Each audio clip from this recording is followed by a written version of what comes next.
I never thought I'd be hiding behind my own bedroom door, listening to my mother-in-law whisper to my 6-week-old daughter. But there I was, heart pounding as Louise's voice drifted through the nursery monitor. "Sweet little Lexus, you've come back to me, haven't you?" My name is Reese, and that moment changed everything. I'd been uneasy about Louise's frequent visits since bringing Emma home from the hospital, but hearing her call my daughter by her dead husband's name sent ice through my veins. The monitor crackled as she continued her one-sided conversation. "I knew you'd find your way back. I've been waiting so long." I pushed the door open, forcing a smile. "Louisa, I thought you were letting Emma nap?" She straightened up from the crib, smoothing her expensive cardigan. "Oh, Reese, dear. I was just checking on the baby. She's so precious, isn't she? The way she looks at me with those knowing eyes." "She's probably hungry," I said, moving toward the crib. "I should feed her." "Nonsense. I just fed her with the bottle you left." Louisa's hand gripped the crib rail. "We're having such a lovely time together." "I didn't leave any bottle," I said, my voice steady despite my racing pulse. "I've been waiting to nurse her." A flicker of something, annoyance, defiance, crossed Louisa's face before her practiced smile returned. "Oh, silly me. I must be confused. Of course you need to feed her." That evening, I called my sister Sylvia. "I'm not imagining things anymore, Sil. She's getting worse." "What happened this time?" I told her about the monitor incident, my voice shaking. "She's convinced Emma is Lexus reincarnated. Her dead husband, Sil. She thinks my baby is her dead husband." "Holy shit," Sylvia breathed. "Have you told Isaac?" "How can I? He already thinks I'm being oversensitive about his mother's help. You know how he gets when anyone criticizes her." "You have to tell him, Reese. This is seriously messed up." A door closed downstairs, Isaac home from work. "I have to go. I'll call you tomorrow." I found Isaac in the kitchen, warming up leftovers. He kissed my cheek. "How was your day? Mom said Emma was an angel." "About that." I started, but his phone buzzed. "Hold that thought," he said, checking the message. "Mom wants to know if she can take Emma to her house tomorrow. Says she has some special outfits she wants to try on her." "No," I said firmly. "Absolutely not." Isaac's forehead creased. "Why not? Mom's been amazing with Emma. She's got way more experience than either of us. She called her Lexus today." "What?" "Your mother called our daughter by your father's name. I heard her through the monitor." Isaac's face closed off. "You must have misheard. Mom's been struggling since Dad died, but she'd never—" "I know what I heard, Isaac. She thinks Emma is your father reincarnated. She's not well." "Stop it," he snapped. "Mom's been nothing but helpful since Emma was born, and you're throwing wild accusations around because what? You're jealous of how much Emma loves her?" Tears pricked my eyes. "That's not—" "I'm going to shower." He cut me off. "And tomorrow, Mom's taking Emma for a few hours. You clearly need a break." I watched him leave, my hands trembling as I pulled out my phone to text Sylvia. "Need your help. Can you come over tomorrow when Louisa's here? Bring your camera." Her response was immediate. "On it. We'll get proof." That night, I lay awake listening to Emma's soft breathing through the monitor. A floorboard creaked in the hallway. I held my breath, waiting. Another creak, closer to the nursery. I slipped out of bed, careful not to wake Isaac. As I approached the nursery, I heard humming, an old lullaby. My stomach dropped as I recognized Louisa's voice. She stood over Emma's crib in her nightgown, one hand reaching down to stroke my daughter's cheek. "Soon, my love," she whispered. "Soon we'll be together properly again." I cleared my throat. Louisa jerked around, her eyes wild for a moment before recognition set in. "Oh, I was just—" She gestured vaguely at the crib. "I'm staying in the guest room, and I thought I heard crying." "Emma's fine," I said coldly. "I can handle my daughter. Our daughter," Louisa corrected softly, then caught herself. "I mean, our family's precious girl." As I watched her glide back to the guest room, I knew I needed more than just Sylvia's camera. I needed a plan. Because one way or another, I was going to protect my daughter from whatever madness had taken root in Louisa's grief-twisted mind. And God help anyone who tried to stop me. Sylvia arrived the next morning before Louisa, carrying a small duffel bag. "I brought everything we need," she whispered, pulling out a tiny camera disguised as a teddy bear. "It records when it detects motion." "You're sure it's legal?"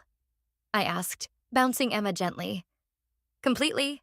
It's your house and you're protecting your child." She positioned the bear on the nursery shelf, angling it toward the crib.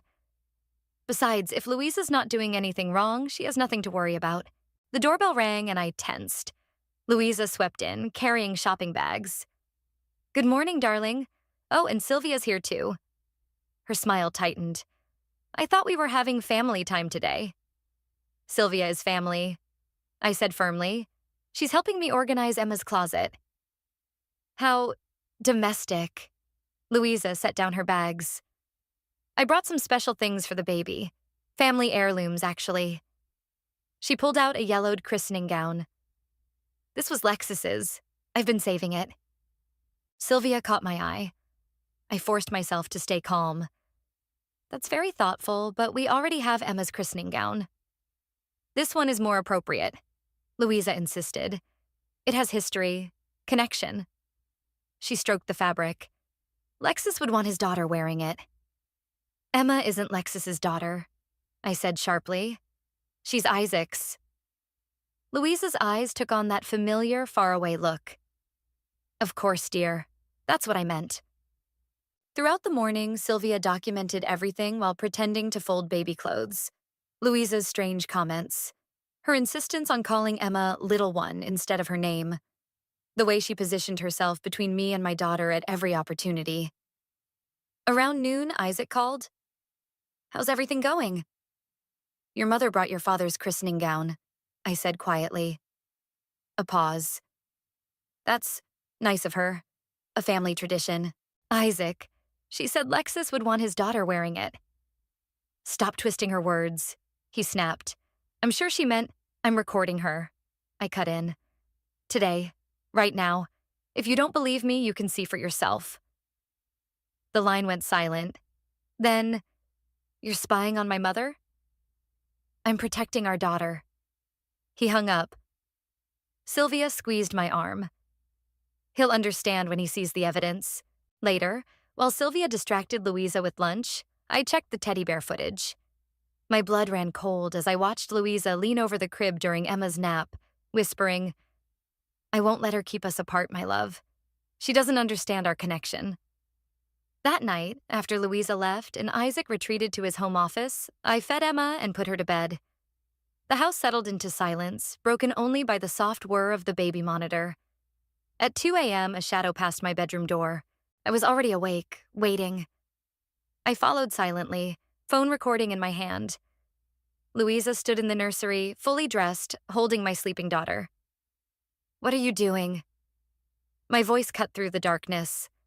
Louisa clutched Emma tighter. "She needs to come home with me. You're keeping her from where she belongs." "Put my daughter down, now." "She's not just your daughter." Louisa's voice rose. "She's more than you could ever understand. I see him in her eyes. The way she looks at me. She knows who she really is."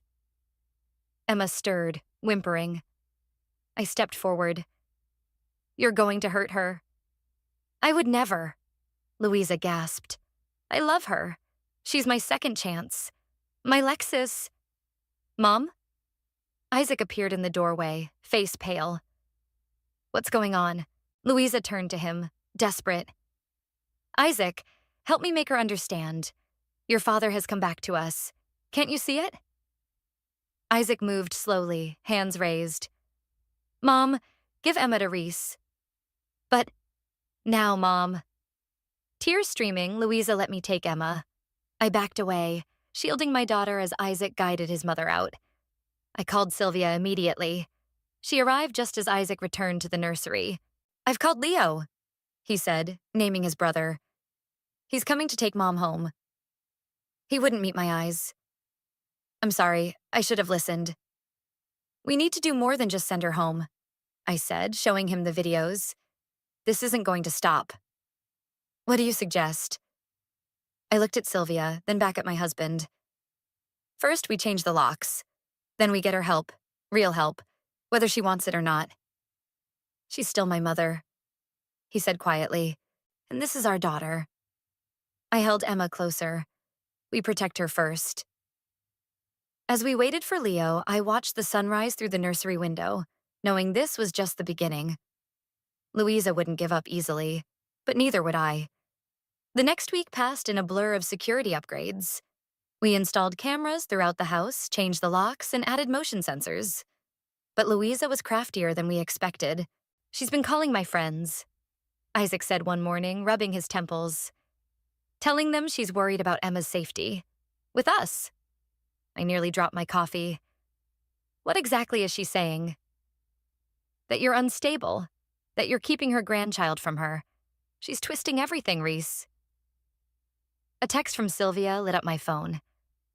Check your email. Now. I opened it to find screenshots of a private Facebook group. Prayers for baby Lexus. My stomach lurched as I scrolled through Louisa's posts. Look at this. I thrust the phone at Isaac. Your mother created a whole group about Emma, calling her Lexus. There are dozens of members. Isaac's face darkened as he read. She's telling people you renamed her daughter against her wishes. That Emma is actually named Lexus after Dad. This is getting out of hand.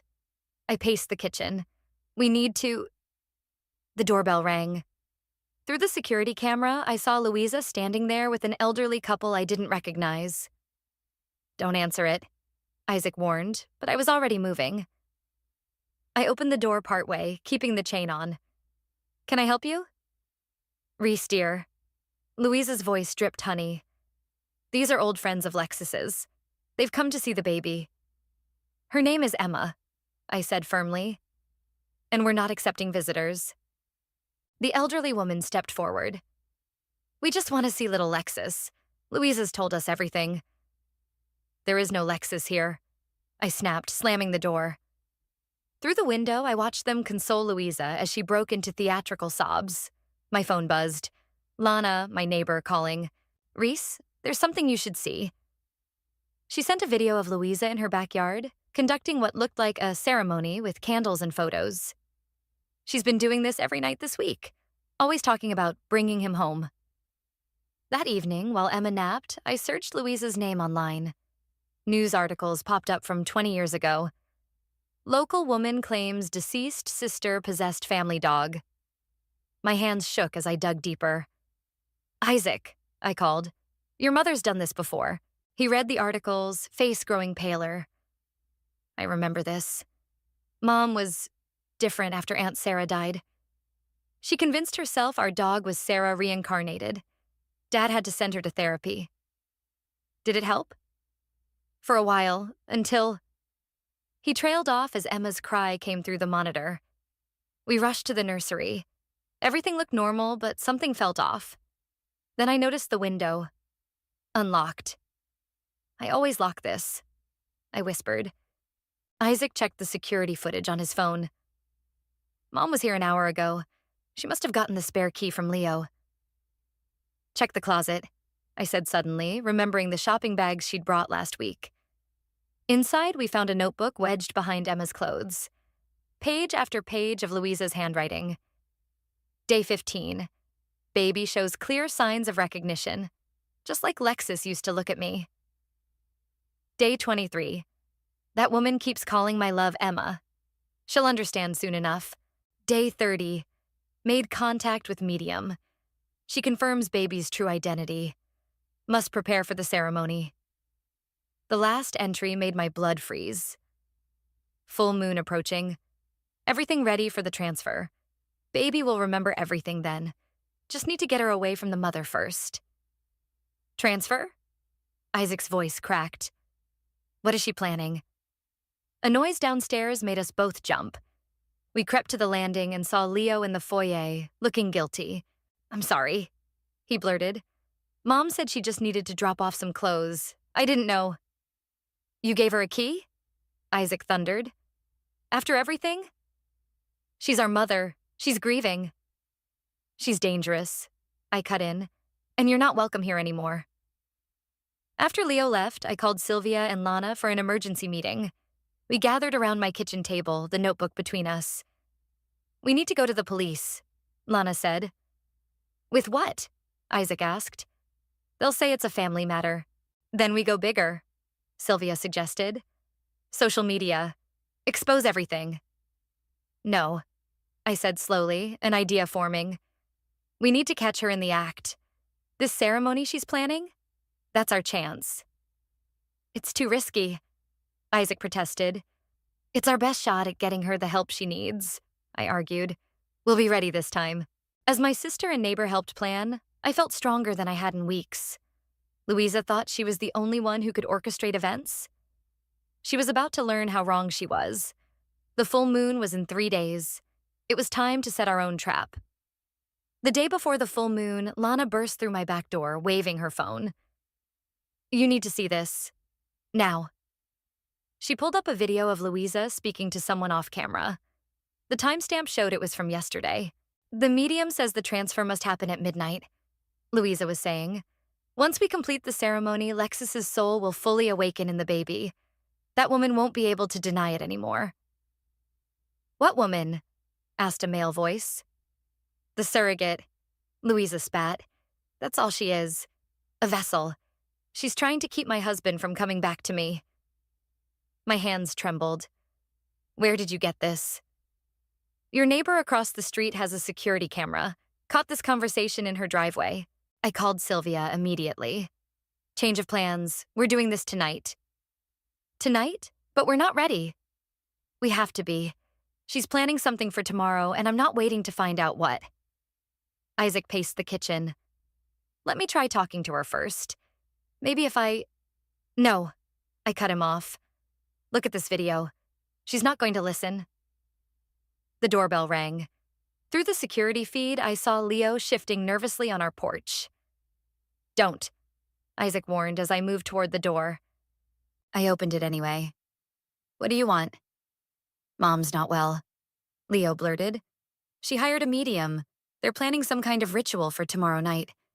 She wants me to help get Emma there. And you're telling us this now? He looked down. I thought she was just grieving, but this morning I found these in her house. He handed me a stack of papers. They were printouts of reincarnation rituals, custody laws, and, my heart stopped, contact information for private investigators. She's having us watched? Isaac grabbed the papers. That's not all, Leo said. She's been recording your conversations. Every time she visits, she has a device in her purse. Sylvia arrived as we were processing this information.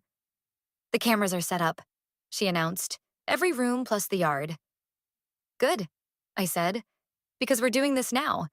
Leo, call your mother. Tell her you've convinced us to let her visit Emma. What? No, I came to warn you, not... Tell her, I insisted, that I'm taking a nap and Isaac's working late. Tell her this is her chance. Understanding dawned on his face. You're setting her up. We're getting proof, I corrected, and hopefully stopping whatever she's planned for tomorrow. An hour later, Louisa's car pulled into our driveway. I watched through the security feed as Leo let her in. Reese is sleeping, he said loudly for the cameras. We should be quiet. Perfect, Louisa smiled, pulling something from her bag. Everything's ready. I crouched in the master bedroom, watching the nursery feed on my phone. Sylvia and Lana were hidden in the guest room, recording everything.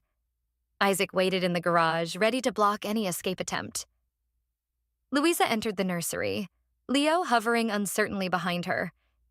She approached Emma's crib, pulling out candles and a small bottle. Mom, Leo started. Maybe we should... Quiet, she snapped. The timing must be perfect. She sprinkled something around the crib. Once I anoint her with this blessed oil, Lexus's spirit will fully emerge. That's enough. I stepped into the doorway. Louisa spun around, clutching the bottle. You're supposed to be sleeping.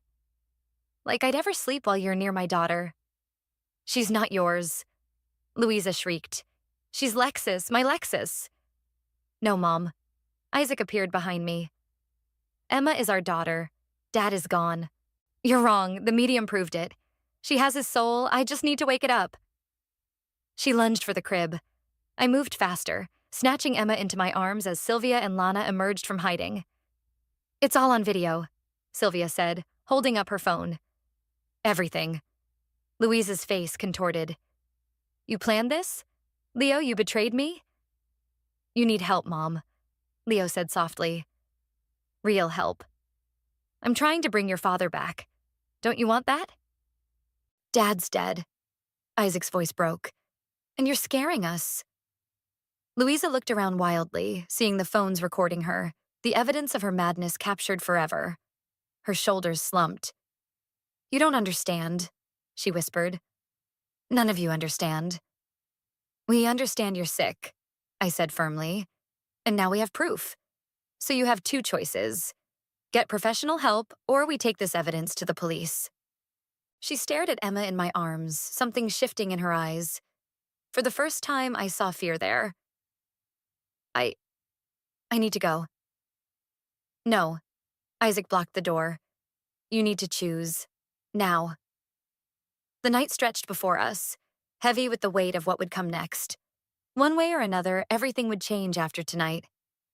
Louisa sat at our kitchen table, hands wrapped around an untouched cup of tea.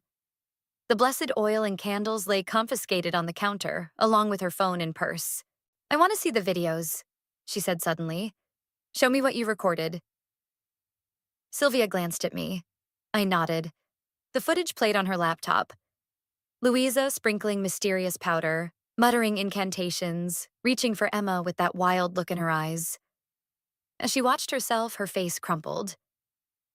I don't look well, do I? No, Mom, Isaac said gently. You don't.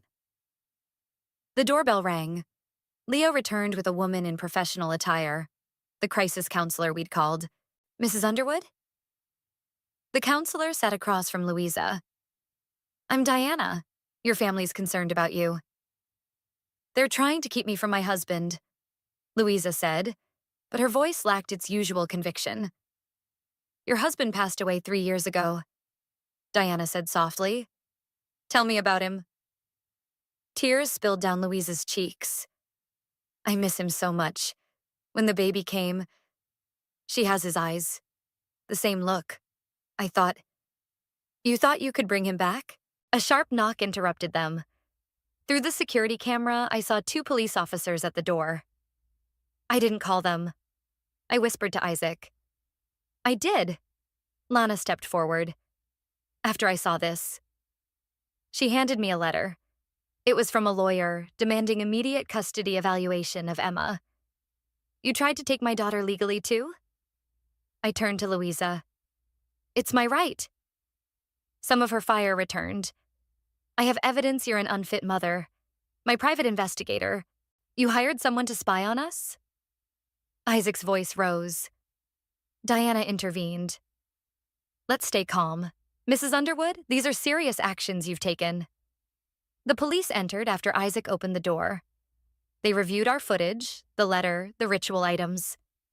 Ma'am, one officer addressed Louisa, we need you to come with us.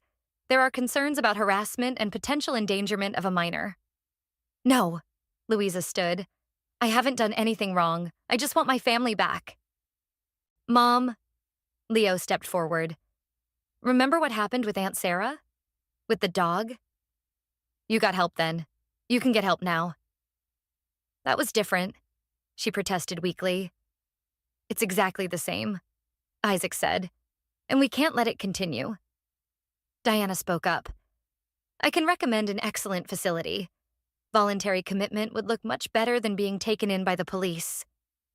Louisa's eyes darted between us, the officers, the evidence scattered across the counter. I don't want to go to jail. Then let us help you, Diana said. Really help you this time. My phone buzzed, a text from Sylvia. Check your email now. I opened it to find documents from Lana's contact at the courthouse. Restraining order paperwork, ready to file. A detailed record of Louisa's history of delusional episodes, witness statements from neighbors about the backyard rituals. Louisa, I said firmly, you have 2 minutes to decide. Voluntary treatment or we file everything we have. All of it. She crumpled into her chair. I just wanted him back, she whispered. The medium said it was possible. She promised. The medium took advantage of your grief, Diana said. Let's get you somewhere safe to work through this. Isaac? Louisa looked at her son. Will you still let me see Emma? After? When you're better, he said. When you can see her as Emma, not as Dad. She nodded slowly. I'll go. Voluntarily. The next hour passed in a blur of paperwork and quiet arrangements. Diana would accompany Louisa to the facility. The police took statements and evidence copies for their report. As they led Louisa out, she paused by the nursery. I'm sorry, she said softly. To all of you, but especially to Emma. I got lost in my grief. Get better, Mom. Isaac hugged her. Really better this time. After everyone left, I sank onto the couch, emotionally drained. Isaac sat beside me, taking my hand. I called the medium, Lana announced from the doorway. Turns out she's scammed other grieving families. Police are very interested in that information. Thank you. I squeezed her hand. All of you. We couldn't have done this alone. Family protects family, Sylvia said simply. The real kind of family, not the twisted version Louisa created. Emma's cry came through the monitor. A normal, healthy baby's cry. Not a reincarnated soul, not a vessel for someone's delusions. Just my daughter, needing her mother. As I went to her, I felt lighter. The battle wasn't completely over. There would be legal loose ends, therapy sessions, healing to be done. But for the first time in months, I could breathe freely in my own home. Sometimes protecting your family means standing up to family. And I'd do it again in a heartbeat. 2 weeks after Louisa's admission to the treatment facility, we gathered at Leo's house for what he called a family meeting. The tension in the room was thick enough to cut with a knife. I've been visiting Mom, Leo announced, pacing his living room. She's different. The doctors have her on medication. Different good or different bad? Isaac asked, bouncing Emma on his knee. She's clearer, more present, but she's also angry. Leo stopped pacing. She wants to tell her side of the story. Absolutely not. I stood up. We're not giving her a platform for more delusions. It's not like that. Leo pulled out his tablet. She recorded this yesterday. Just watch. The screen showed Louisa sitting in what looked like a therapy room. Her usual perfect appearance was gone, replaced by simple clothes and unmade hair. She looked older, tired. I need to apologize, she began. The doctors here have helped me see what I couldn't before. After Lexus died, I couldn't accept it. I kept looking for signs of him everywhere. When Emma was born, she paused, wiping her eyes. She had his eyes, the same shape. I convinced myself it meant something more. Isaac gripped my hand as we watched. The medium, Louisa continued. She knew exactly what to say, what I wanted to hear. I paid her thousands of dollars to tell me my husband's soul had returned. I wanted to believe it so badly that I lost touch with reality. Turn it off, Isaac whispered. No, I said. We need to hear this. I endangered my granddaughter. Louisa's voice cracked. I terrorized my family. I hired people to spy on them. All because I couldn't face my grief properly. The doctors say I had a psychotic break, triggered by unresolved trauma. I'm on medication now. I'm seeing things clearly for the first time in years. The recording ended. Silence filled the room. She wants to make amends, Leo said quietly. Real ones. It's too soon, Sylvia spoke up from the corner. Words are easy. Actions take time. I agree, I said. We need more than one therapy video. There's something else. Leo pulled out an envelope. The medium who scammed Mom? She's being investigated for fraud. They want Mom to testify against her. Good, Isaac said firmly. She should. She will. Leo nodded. But she wants to do more. She's given me power of attorney. She's voluntarily extending her stay in treatment, and… He hesitated. She's signing over her house to you, Isaac. She says she needs a fresh start somewhere smaller. Somewhere without memories. I don't want her house.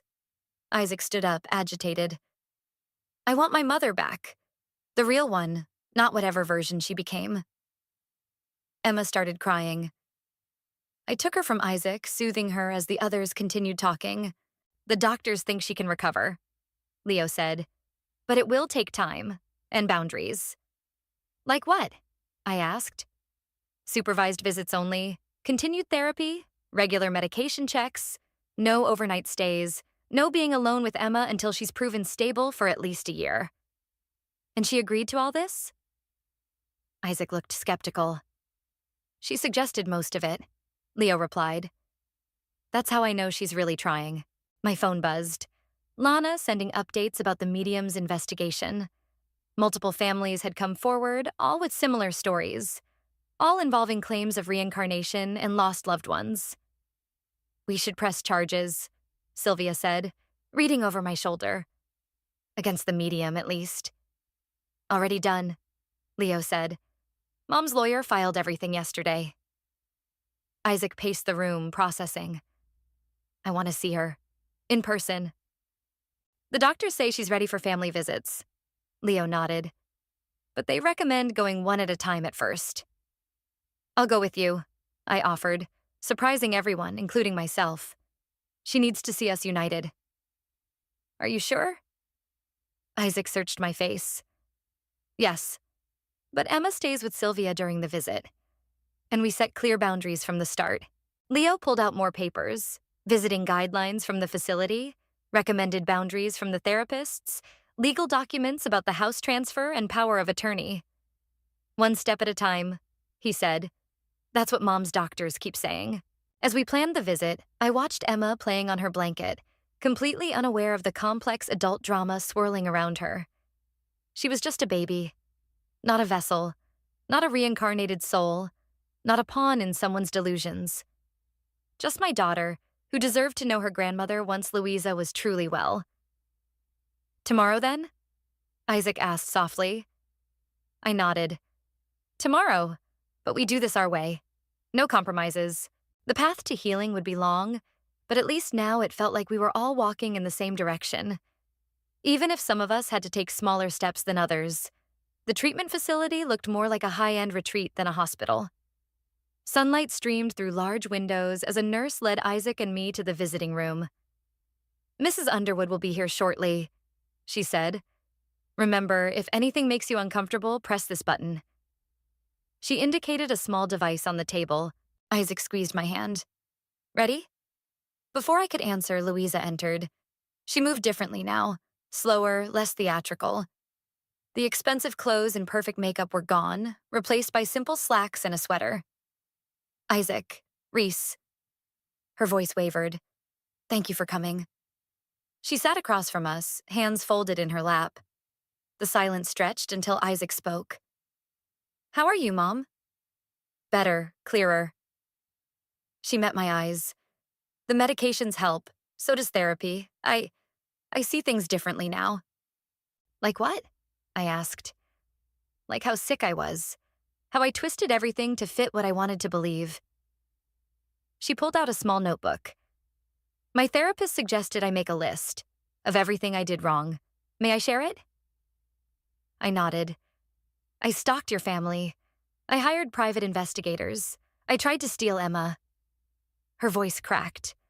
I convinced myself my dead husband's soul was in my granddaughter. I endangered a baby because I couldn't face my grief.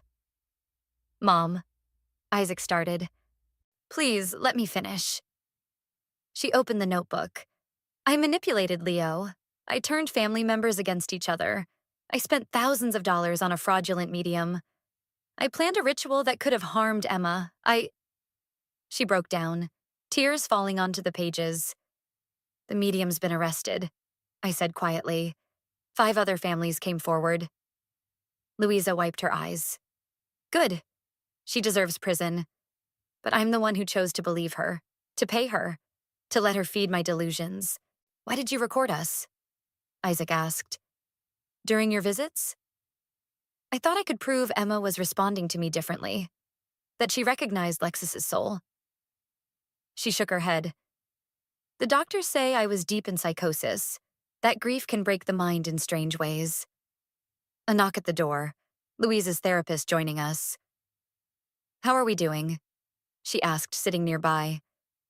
I'm telling them everything, Louisa said. No more secrets. Good. Transparency is crucial for rebuilding trust. I want to show them something. Louisa pulled out more papers.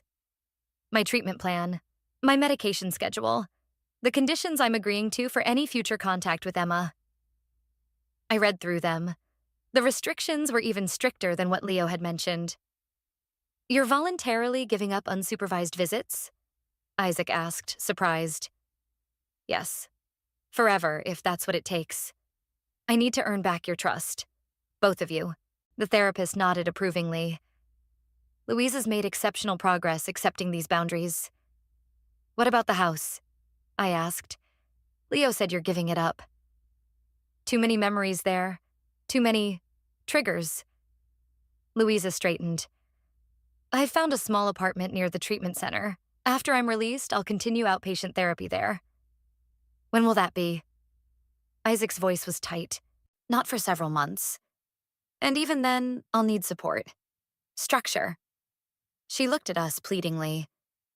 I know I don't deserve another chance, but I'm fighting for one anyway.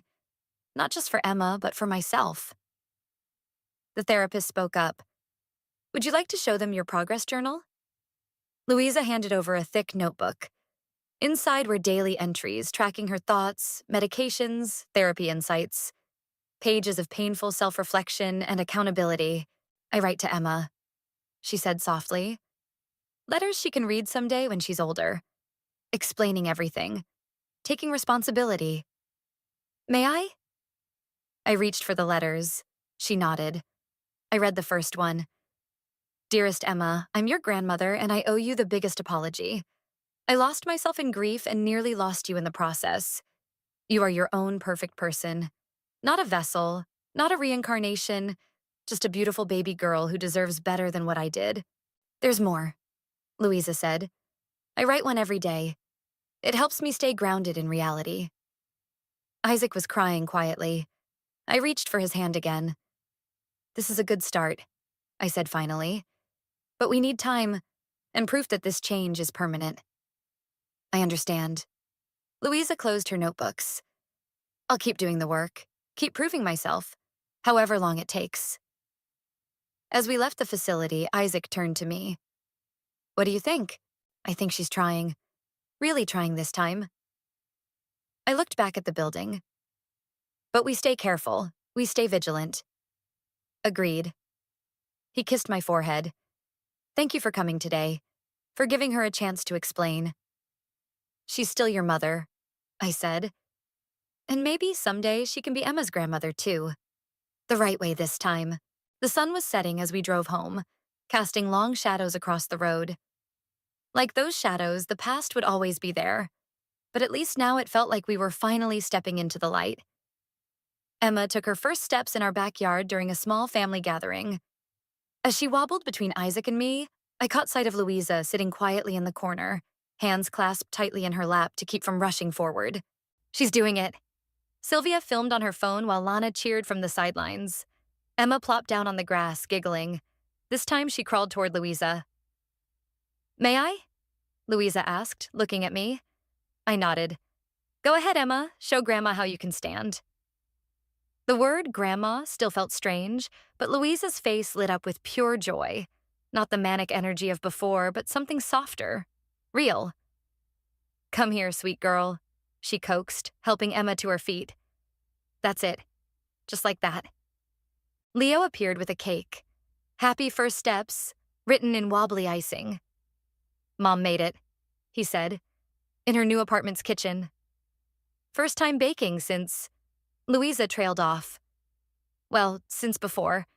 The medication makes my hands shake sometimes, but I managed. Isaac cut the cake while I watched Louisa with Emma. Her movements were careful, deliberate. No more whispered names or strange rituals. Just a grandmother playing with her granddaughter. The medium's sentencing is tomorrow, Lana mentioned, passing out plates. Will you be there? Yes, Louisa said firmly. I need to face her, to show her she didn't break me. We'll be there too, I said. All of us. Louisa's eyes welled up. I don't deserve this support. After everything— Stop, Isaac interrupted. You did the work. You're still doing it. That matters. Speaking of work, Leo pulled out an envelope. Mom's therapist sent this. 6 months of clean drug tests, perfect attendance at sessions, and a recommendation for reduced restrictions. My chest tightened. What kind of reduced restrictions? Small ones, Louisa said quickly. Maybe an hour alone with Emma. In your house with cameras, only when you're comfortable. I looked at Isaac. We'd discussed this possibility. Let's start with supervised visits in your apartment, I suggested. See how that goes first. Really? Louisa brightened. You'd let me host? Under conditions, Isaac added. Cameras stay on. No unexpected guests. All medications logged. Of course, I'll childproof everything. You can inspect it first? Emma chose that moment to take 3 wobbly steps toward the cake, making everyone laugh. Just like her mother. Louisa said softly. Strong-willed, determined. She caught herself. Sorry, I know comparisons are still sensitive. It's okay. I surprised myself by meaning it. She is strong-willed, but she's her own person. Yes, Louisa agreed. Her own wonderful, unique person. Later, as the sun set and Emma dozed in Isaac's arms, Louisa pulled me aside. I have something for you. She handed me a USB drive. All my therapy journals, the letters to Emma, everything. You should have them to decide when, if, she ever reads them. Thank you. I pocketed the drive. That means a lot. I know trust comes slowly, she said, but I'm patient now.